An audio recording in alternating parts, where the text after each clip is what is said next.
So welcome back everyone. कैसे हो आप लोग? होपफुली बहुत बढ़िया हो गए। मैं हूं आपका होस्ट प्रतीक, आ चुका हूं आप सभी के लिए एक समरी वीडियो लेके। Quick summary part A. भाई पार्ट ए में आपको एकदम बढ़िया नंबर स्कोर करने का सिंपल तरीका है। हमने वन शॉट किया था, अब इसको हम समराइज कर देते हैं और आप सभी लोगों का 402 की इतनी डिमांड को एकदम पूरी तरीके से फुलफिल करेंगे। और पार्ट भी जल्दी आएगा, उसकी बिल्कुल चिंता मत करिएगा। होपफुली नेक्स्ट ट्यूसडे आ जाएगा, सॉरी नेक्स्ट वेडनेसडे आ जाएगा।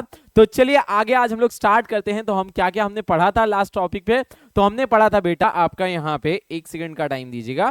हमने कम्युनिकेशन स्किल्स पूरी पढ़ ली थी, बातचीत कैसे करनी है। उसके बाद फिर हमने देख लिया था राइटिंग स्किल क्या क्या उसके अंदर इंपॉर्टेंट होता है, सेल्फ मैनेजमेंट स्किल्स की, उसके बाद आईसीटी स्किल्स की, एंटरप्रेन्योरियल स्किल की और आपकी ग्रीन स्किल की। हमने वन शॉट के अंदर ये सारा टॉपिक खत्म किया था।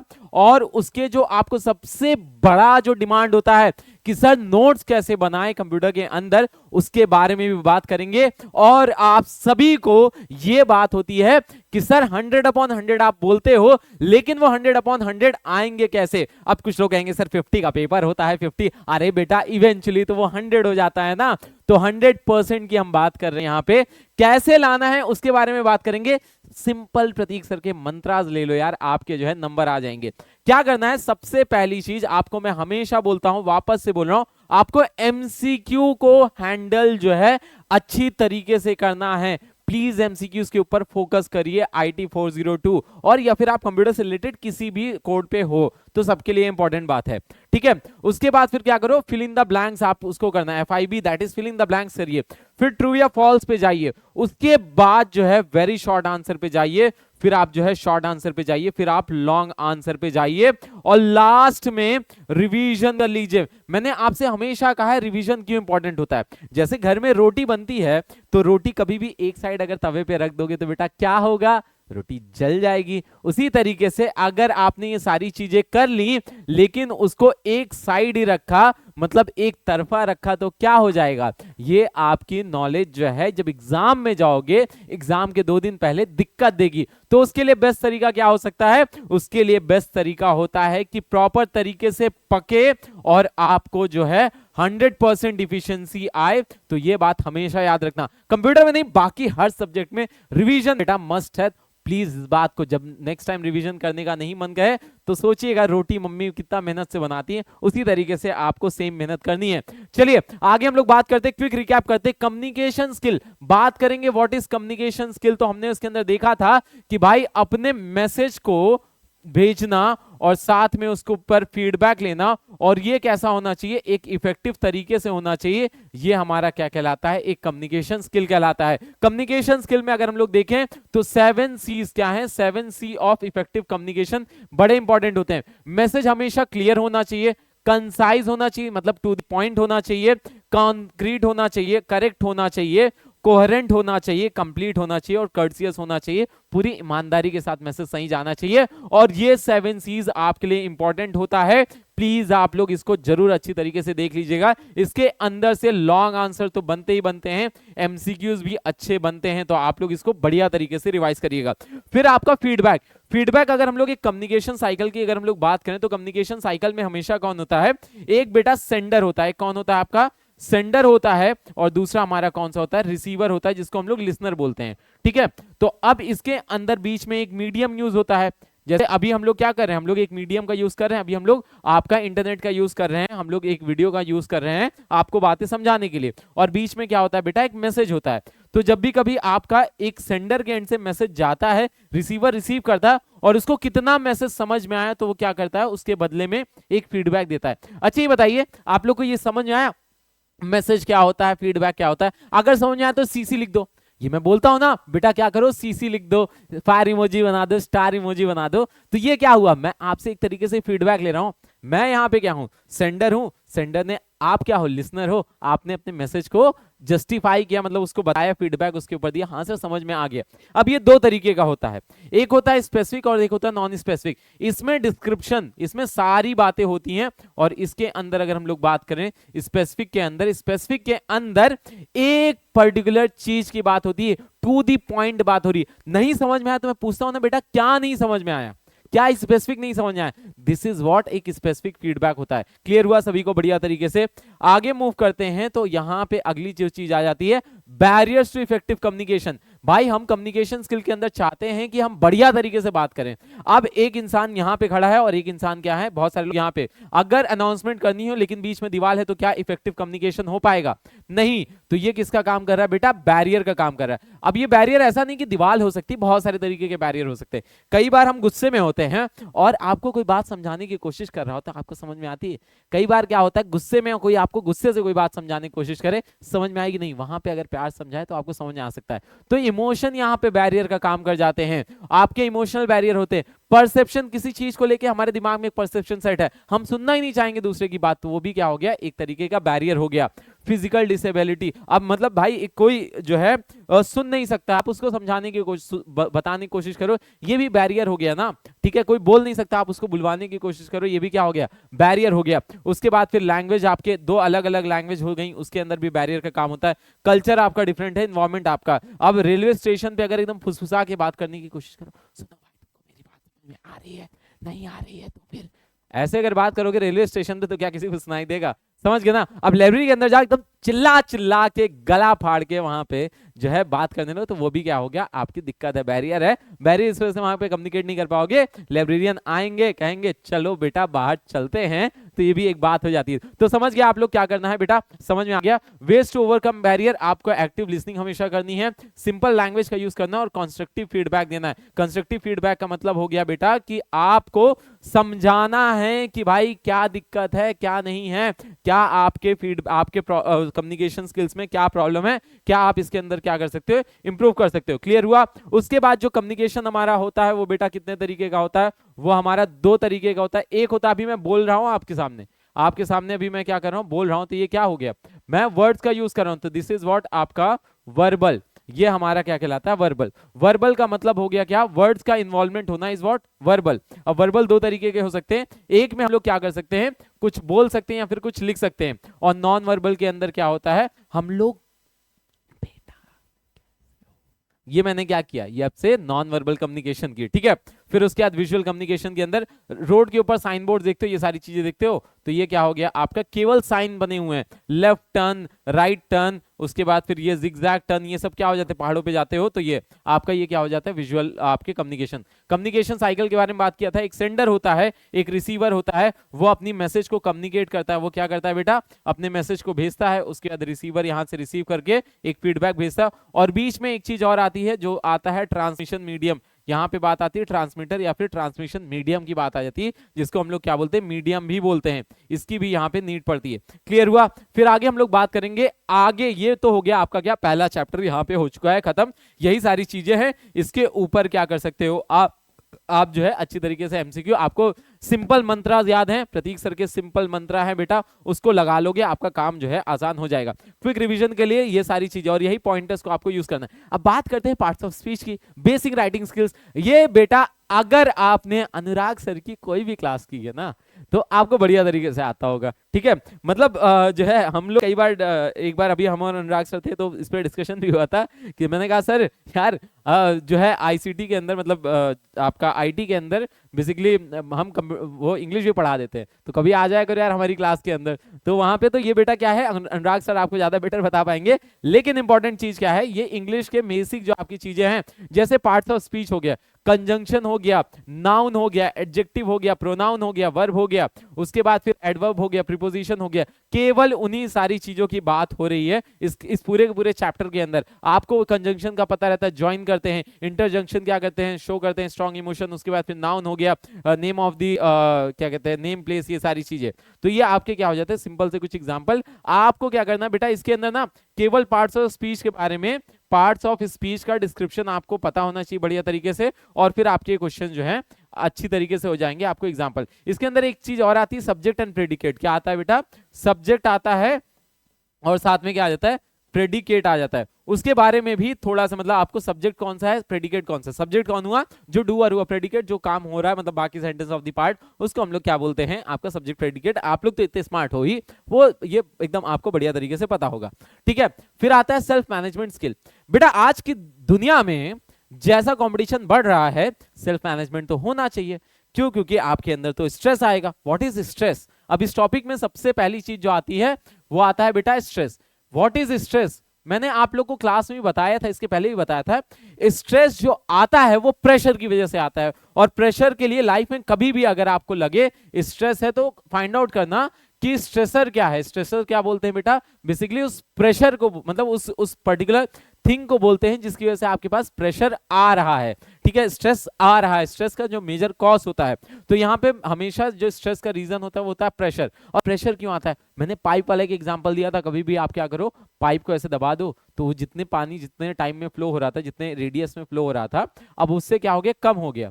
तो बात वहीं पे आती है, जब आपके पास चीजें कम हो जाती हैं तो प्रेशर आ जाता है। अब उसकी वजह से क्या होता है, स्ट्रेस आ जाता है, ठीक है। तो स्ट्रेस क्या होता है सेल्फ मैनेजमेंट स्किल्स में? सबसे पहली चीज है आपको किसको डील करना आना चाहिए, स्ट्रेस को। स्ट्रेस के कुछ साइंस होते हैं, फिजिकल हो सकता है, वो ड्राई माउथ एंड ब्रीथलेस हो सकता है, बटरफ्लाइज इन स्टमक हो सकता है, इंडाइजेशन हो सकता है, स्वेटी पाम्स हो सकते हैं, कोल्ड एंड फीट हो सकता है, इरिटेशन हो सकता है, आपको फटीग हो सकता है, मेंटल इरिटेशन, इंपेशेंस, अपसेट। ये सारे कुछ क्या होते हैं, साइंस होते हैं जिससे आप क्या समझ सकते हो, साइंस ऑफ स्ट्रेस। और आप लोग जो है स्ट्रेस को तो अभी बहुत बढ़िया तरीके से समझोगे। अभी जैसे जैसे एग्जाम और पास होते जाएंगे स्ट्रेस आएंगे, ये चैप्टर अगर आपने पढ़ा तो आपके लिए फायदा हो जाएगा रियल लाइफ में भी इंप्लीमेंट करने के लिए, ठीक है। अब आगे हम लोग बात करते हैं, डिप्रेशन होता है, बोर्डम होता है, गिल्ट होता है, इनसिक्योरिटी होती है। ये सारी चीजें क्या हैं बेटा, आपके सिंपल से स्ट्रेस के साइंस हैं। और स्ट्रेस को साइन को सबसे बेटर तरीका क्या होता है स्ट्रेस को मैनेज करने के लिए, स्ट्रेसर को फाइंड आउट करिए, स्ट्रेस का रीजन फाइंड आउट करिए, और उसके बाद फिर उस रीजन को क्या करने की कोशिश करिए,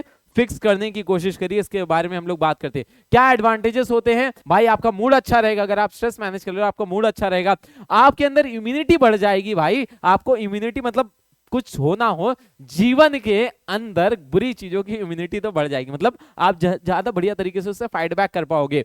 आपके पास लॉन्गेविटी आ जाएगी, फिजिकल स्ट्रेंथ आ जाएगी, मेंटल एंड इमोशनल स्ट्रेंथ आ जाएगी, इंक्रीज हो जाएगी प्रोडक्टिविटी, आप कम टाइम में ज्यादा बेटर काम कर पाओगे अगर आप स्ट्रेस मैनेज करना सीख गए। धोनी की तरह रहो बेटा, एकदम थाला फॉर अ रीजन, कुछ हो जाए। अभी कल भाई साहब जो चेस जीते हैं उन्होंने भी क्या बोला, मैं धोनी और जो है मेसी का फैन हूँ। उन्होंने बताया धोनी से कैसे काम सिचुएशन में मैं एकदम काम रहने की, देखा एकदम मस्त, एकदम मुझे तो मजा आ गई थी भाई देख के, एकदम बढ़िया तरीके से जो है पीछे गया, उसके आगे गया तो सेट है भाई, ठीक है। तो ऐसे रहना चाहिए। उनके फादर को आपने देखा होगा कि जब वो लगा कि हाँ वो हो गया, एक सेकंड के लिए एक्साइटेड हो, उसके बाद शांत, ठीक है। तो ये होता है, ये बेसिकली आपको अपने इमोशंस को बैलेंस करना आना चाहिए। लाइफ में खुश हो दुखी हो, हमेशा खुद को एक पेस पे रख के तभी आप आगे बढ़ पाओगे, ठीक है। चलो आगे हम लोग बात करते हैं, फोकस पे हेल्प करता है और इंडिपेंडेंट है, सेल्फ रिलायंस पे काम करता है। रिलायंस का मतलब क्या हुआ, खुद के ऊपर डिपेंडेंसी, ठीक है। तो आपका बेनिफिट क्या होते हैं, इंक्रीज लर्निंग हो जाती है, रिस्पॉन्सिबल हो जाते हैं, एम्पावरमेंट आ जाती है और फ्लेक्सिबल एनवायरनमेंट आ जाते हैं, ये सारी चीजें, ठीक है। तो कॉजेज ऑफ स्ट्रेस क्या हो सकता है, कभी कई बार फिजिकल आप बहुत ज्यादा थक चुके हो इस वजह से हो सकता है, ओवर कॉन्शियसनेस, उसके बाद जनरल हेल्थ हो सकती है, मेंटल हो सकता है, डिले, कई बार काम आपका डिले हो रहा होता है इस वजह से, आप पढ़ाई करना चाहते हो जितना उतना नहीं पढ़ पाते इस वजह से, बहुत सारे आपके अलग अलग रीजन है। सोशल की वजह से भाई कई बार क्या होता है, पीयर प्रेशर आता है, आपके आसपास के सब लोग बहुत बढ़िया कर रहे हैं, आप नहीं कर पा रहे, तो ये सब कुछ रीजन हो जाते हैं किसके बेटा, स्ट्रेस के। पैसा, पैसा भी क्या होता है, अब आप लोग ने देखा होगा कि आपके पेरेंट्स अगर कभी स्ट्रेस्ड आउट हैं पैसे को लेके, कुछ को लेके, ऑल्दो हमारे पता हमारे इंडियन पेरेंट्स का मुझे बड़ा अच्छी चीज ये लगती है कि बेटा वो कभी ना पैसों की दिक्कत हमसे शेयर ही नहीं करते हैं यार, वो ट्राई करते नहीं यार। और घर में जो सबसे छोटे होंगे उनके उनके साथ तो खासकर, जो बड़े होते हैं बड़ों के ऊपर थोड़ी तो रिस्पॉन्सिबिलिटी ज्यादा होती है, मतलब उनको वैसा पेरेंट्स नहीं करते हैं लेकिन वो खुद ही फील करते हैं, ये अच्छी बात होती है। और लेकिन जो छोटे होते हैं ना उनसे तो और दूर रखा जाता है। लेकिन क्या होता है जब आप बड़े होगे, जो चीजें होंगी अगर आप भी नहीं मेहनत करोगे तो आप वो जो फाइनेंशियल स्ट्रेस होता है ना उसको फील कर पाओगे। भी बहुत सारे लोग क्या पता फील करते होंगे, लेकिन अब इस कंडीशन में भी क्या करना होता है, आपको खुद को काम रख के खुद को ज्यादा प्रोडक्टिव बनाना रहता है, सक्सेस की तरफ खुद को ले जाना रहता है। ये एक बहुत इंपॉर्टेंट पॉइंट होता है, ठीक है। स्ट्रेस मैनेजमेंट की टेक्निक्स क्या होती हैं, one of my favourite in सब के अंदर से टेक्निक है कि भाई जब मैं कभी भी स्ट्रेस होता हूं तो मैं अपने आसपास के एक पार्क में चला जाता हूं, वहां पे राउंड लगाता दौड़ता हूं, ठीक है। तो फिजिकल एक्सरसाइज कुछ ना कुछ आप कर सकते हो, योगा कर सकते हो। दिलजीत दोसांझ ने भी अभी कहा था योगा से जो है बहुत ज्यादा, जब हमारे शहर लखनऊ आए थे तो उन्होंने इस बारे में बात की थी, बोला था कि योगा बड़ा इंपॉर्टेंट होता है लाइफ के अंदर, ठीक है। फिर आगे हम लोग बात करें, मेडिटेशन आप कर सकते हो। मेडिटेशन इज नॉट अबाउट कि भाई आप जो है हमेशा ऐसे कि भाई ध्यान लगा के कोई कुछ अलग, शांति से बैठिए एकदम काम होके, कुछ नहीं समझ रहा, शांत हो जाइए, this is what a type of meditation. 10-15 minute किसी से बात मत करिए, खुद से क्वेश्चंस पूछिए, मेडिटेशन हो जाता है, अपने थॉट्स को वो कर दीजिए। एंटरटेनमेंट कर सकते हैं, शॉर्ट वेकेशन अभी आपके लिए पॉइंट नहीं हो सकता उतना बढ़िया, ठीक है, नेचर वॉक करिए, आप जाके वॉक करिए, और अपने वेल विशर से, दैट मींस अपने जो जान पहचान वाले हैं उनसे बात कर सकते हो। फिर अगला जो हमारे पास टॉपिक आता है वो आता है आईसीटी स्किल्स। बात आती है आईसीटी स्किल्स की। ICT skills stand for information, उसके बाद फिर क्या आता है, कम्युनिकेशन। दूसरा जो टॉपिक हमारे पास आता है बेटा क्या, कम्युनिकेशन, और उसके बाद फिर आपका टेक्नोलॉजी। ये किसके लिए होता है, टेक्नोलॉजी, और आपके लास्ट में क्या आ जाता है, स्किल्स आ जाता है, ठीक है। तो अब यहाँ पे अगर हम लोग बात करते हैं तो इस पर्टिकुलर पॉइंट पे डेस्कटॉप आ जाता है। डेस्कटॉप के कंपोनेंट्स के बारे में आपको पता होना चाहिए। कंप्यूटर के ऊपर आइकन क्या होते हैं ये पता होना चाहिए। रिसाइकल बिन हमेशा क्या करता है, आपके डेटा को बैकअप बनाने में हेल्प करता है। वॉलपेपर क्या होता है, टास्क बार क्या होता है, शॉर्ट बटन क्या होता है, उसके बाद शॉर्ट नहीं स्टार्ट बटन एक्चुअल में ये होगा। Creating a folder, creating a file, उसके बाद renaming files and folder, deleting files and folder, कॉपिंग file, moving a file. यहाँ पे शॉर्टकट की आपको पता नहीं, कभी भी आपको कॉपी करना है किसी भी चीज को, हमेशा कॉपी के लिए क्या होता है बेटा, कॉपी के लिए इट इज कंट्रोल सी, क्या होता है, कंट्रोल सी होता है, और कंट्रोल वी किसके लिए होता है, पेस्ट के लिए होता है। तो अगर आप कॉपी किसी भी फाइल को आप क्या कर रहे हो, कॉपी कर रहे हो, तो यहां पे कंट्रोल सी का यूज करोगे। और मूव कराने में हमेशा क्या रहता है, कंट्रोल एक्स, पहले उस चीज को काटोगे, एक्स कट का मतलब होता है सीजर पे ऐसे एक्स बना रहता है इस तरीके से, और उसको ले जाके फेविकोल में क्या आता है, फेविकोल में वी आता है, तो फेविकोल का वी यूज कर दोगे। जितने लोग को भी पेस्ट में कभी भी पी नहीं यूज करना, पेस्ट पी ऑलरेडी प्रिंटर ने रिजर्व करा रखा है, तो वी किसके लिए होगा, फेविकोल वाला वी जो है पेस्ट के लिए यहाँ पे यूज हो जाएगा, ऐसे याद रखना है आपको, ठीक है। फिर परमानेंटली आप डिलीट कैसे करते हो फाइल को, रिस्टोर कैसे करना है, यहाँ पे सारी चीजें जो बेटा रहेंगी वो किससे रहेंगी, आपकी जो है बेसिक ऑफ द कंप्यूटर से। और यहाँ पे सबसे बड़ी चीज है ऑपरेटिंग सिस्टम की बात आ रही, किसकी बात हो रही है बेटा, ऑपरेटिंग सिस्टम की। ऑपरेटिंग सिस्टम को अगर हम लोग बताएं तो मैंने क्या बताया था, आपके स्कूल के जो प्रिंसिपल सर प्रिंसिपल मैम करती हैं, वही कंप्यूटर के अंदर कौन करता है, ऑपरेटिंग सिस्टम करता है। ऑपरेटिंग सिस्टम इज व्हाट, आपके कंप्यूटर का इसको प्रिंसिपल हो गया, ठीक है, समझ गए। ये मैनेज करता है कि भाई आपके कौन कौन आ रहा है, क्या कर रहा है, कैसे काम को डिवाइड किया जाए, कैसे टाइम को मैनेज किया जाए, कैसे प्रोसेसर को काम असाइन किया जाए, ये सारी चीजों का काम कौन करता है, ये करता है, ठीक है। तो manage files and directly keep track of the memory, control software करता है, सारी चीजें करता है। Allow the create copy paste, ये सारी चीजें कौन करता है, आपका। कॉमनली आपके जो ओएस होते हैं इसके अंदर आपको मोबाइल फोन के ओएस और दोनों के बारे में आपको पता होना चाहिए। टाइप्स ऑफ ओएस इंटरैक्टिव होते हैं, सिंगल यूजर और सिंगल टास्क होते हैं, सिंगल यूजर मल्टीटास्क, और रियल टाइम के अंदर मैंने एक एग्जांपल दिया था ऑटो पायलट का। ऑटो पायलट के अंदर कौन सा ओएस यूज होता है, मतलब भाई रियल टाइम ओएस पता है, बहुत सारे लोग कंफ्यूज होते हैं। रियल टाइम ओएस की बात ये होती है कि भाई वो बहुत इमीडिएट, मिली सेकेंड से भी मतलब कम टाइम में जो है रिस्पॉन्ड करे, इमीडिएट रिस्पॉन्स करना चाहिए, ठीक है। तो अगर कोई प्रॉब्लम हुई तो उसके हिसाब से एग्जीक्यूशन, कोई दूसरी प्रॉब्लम है तो टास्क ओरिएंटेड ऐसे काम करने, ठीक है, डिले नहीं होना चाहिए, उसका डिस्ट्रीब्यूटेड आपका आ जाता है, ठीक है। अब एक इंपॉर्टेंट चीज यहां पे ये है बेटा, जैसे आपके लिए बहुत इंपॉर्टेंट बात मैं बता रहा हूं, जैसे हर फाइल को सेव करना जरूरी होता है। आपने अभी क्या पढ़ा, आईसीटी पढ़ा, उसके अंदर आप लोग एक चीज समझते हो, अगर आपने फाइल को सेव नहीं किया है, लाइट गई तो क्या हो जाएगा, फाइल आपकी उड़ जाएगी। उसी तरीके से आपको वैसे ही कंसिस्टेंसी जरूरी होती है अपने फ्यूचर को सेव करने के लिए। तो भाई आज से आपको जब भी कभी लगेगा कि भाई आपको पढ़ाई क्यों करनी है, कंसिस्टेंट क्यों रहना है, तो एक बात याद रखिएगा कि भाई अगर हम अपनी फाइल को सेव नहीं करेंगे डेली डेली डेली, हर बार कोई चेंजेस करने के बाद सेव नहीं करेंगे तो क्या हो जाएगा, वो फाइल उड़ जाएगी। उसी तरीके से अगर आपको अपना फ्यूचर सिक्योर चाहिए तो अभी टाइम है बेटा, क्या हो जाओ, कंसिस्टेंसी को अपनी मेंटेन कर लो और आप बढ़िया तरीके से जो है लाइफ में अच्छा करोगे। अब आगे हम लोग बात करते हैं एंटरप्रेन्योरियल स्किल्स की। बिजनेस की बात आती है, पैसे की बात आती है, जब ऐसा आपका ये वाला टॉपिक आता है। एंटरप्रेन्योर होता कौन है, सबसे पहली चीज जब एंटरप्रेन्योर वर्ड आएगा तो आपके दिमाग में क्या आना चाहिए, इनोवेशन आना चाहिए, ठीक है। कैलकुलेटेड रिस्क तो होना चाहिए, लेकिन क्या होना चाहिए, कैलकुलेटेड रिस्क टेकिंग होनी चाहिए, एबिलिटी होनी चाहिए। उसके बाद फिर दूसरी चीज क्या होनी चाहिए, आपका न्यू एम्प्लॉयमेंट आता है, इससे क्या आता है, न्यू एम्प्लॉयमेंट आता है। आपका दूसरी इंपॉर्टेंट चीज क्या आ जाती है, लीडरशिप इन्वॉल्व होती है। ये सारे कुछ इंपॉर्टेंट पॉइंट्स आते हैं एक एंटरप्रेन्योर के पास। तो भाई आपको पता होना चाहिए एंटरप्रेन्योर स्किल्स क्या होती हैं, इसके बारे में हम लोग पूरा देखेंगे। तो भाई सबसे पहली चीज है व्हाई टू चूज एंटरप्रेन्योरशिप।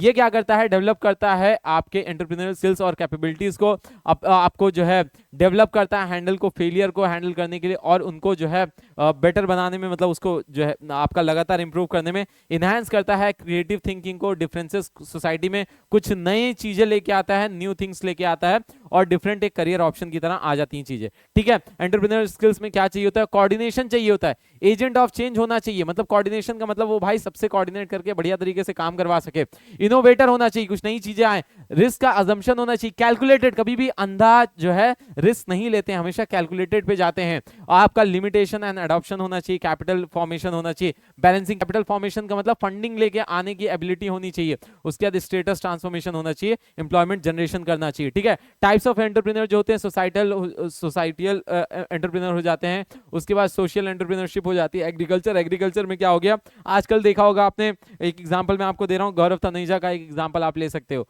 वो क्या करें, उन्होंने कुछ वो अभी अपने प्लांट्स मतलब फार्म का कुछ स्टार्ट किया हुआ है, एग्जैक्टली मतलब घी एंड ऑल का, उसके अंदर क्या वो एग्रीकल्चर बेस्ड बहुत सारे काम करें, मतलब एग्जैक्टली वो नहीं होगा, लेकिन एग्रीकल्चर में क्या हो जाए कि भाई कोई नए तरीके से ऑर्गेनिक फार्म और ये सब ले आए, उसकी बात हो जाएगी। ठीक है, फिर आपके हो जाते हैं स्मॉल वुमेन का, मैंने बताया था लिज्जत पापड़ एक एग्जांपल, फ्री मार्केट, उसके बाद एफिशिएंट और न्यू मार्केट्स, ये सारी चीजें क्या हो जाती हैं, एक एंटरप्रेन्योरशिप के अंदर आ जाता है।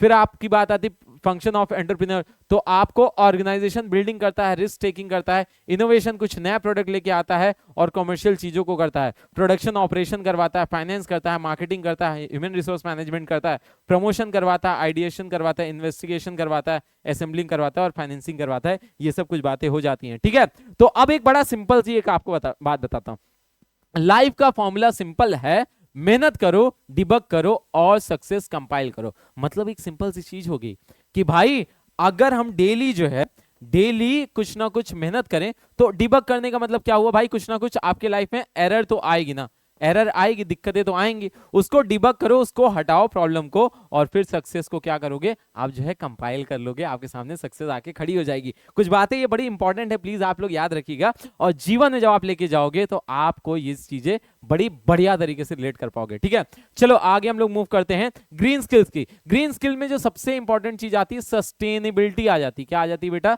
सस्टेनेबिलिटी, मतलब फ्यूचर के लिए आप जो कुछ भी फ्यूचर के लिए बना रहे हो, उसके अंदर एक ऐसी चीजों को याद रखना है कि भाई बेटरमेंट की तरफ, ऐसा बेटरमेंट करो, लेकिन ऐसा करो कि जो आपका इन्वायरमेंट है उसको सेव करके रखो। तो मतलब यहां पे बात होगी भाई कि आपकी green skill refers to the knowledge, ability and practices that contribute the environment sustainability.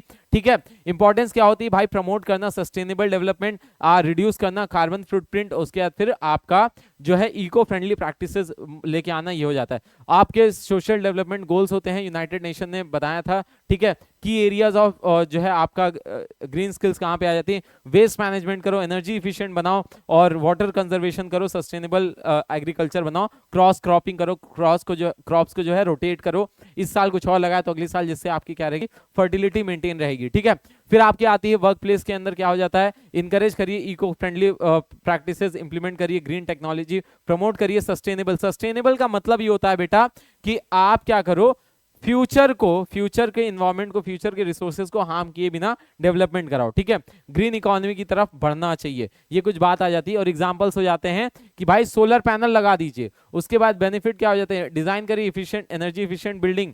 ठीक है, और आपके प्रोटेक्ट करता है, बेनिफिट क्या होते हैं, नेचुरल रिसोर्सेज को प्रोटेक्ट करता है, न्यू जॉब अपॉर्चुनिटीज लाता है। आज की डेट में सोलर बहुत ज्यादा प्रमोट किया जा रहा है। ठीक है, तो ये सारी कुछ चीजें हो जाती हैं। बाकी आप लोग को जो है इसके ऊपर आप गवर्नमेंट ने चैलेंजेस जो आ रही हैं वो क्या है, सबसे बड़ी चीज आ रही है इसके ऊपर कॉस्ट आ जा रहा है। ठीक है, कॉस्ट एफिशिएंट नहीं होता। रोल ऑफ इंडिविजुअल, हर किसी को अपने अपने एंड पे करना चाहिए। जैसे आप घर बनवा रहे तो घर के अंदर क्या ऐसी चीजें हो जाएं जिससे आपका वाटर कंजर्वेशन आप कर सकते हो। ठीक है, गवर्नमेंट के भी बहुत सारी पॉलिसीज और जो है पॉलिसीज के अंदर चेंजेस करिए, गवर्नमेंट भी लगातार क्या करिए, पॉलिसीज को अपग्रेड करिए इस तरीके से कि भाई आपकी चीजें हो जाए वहां पे।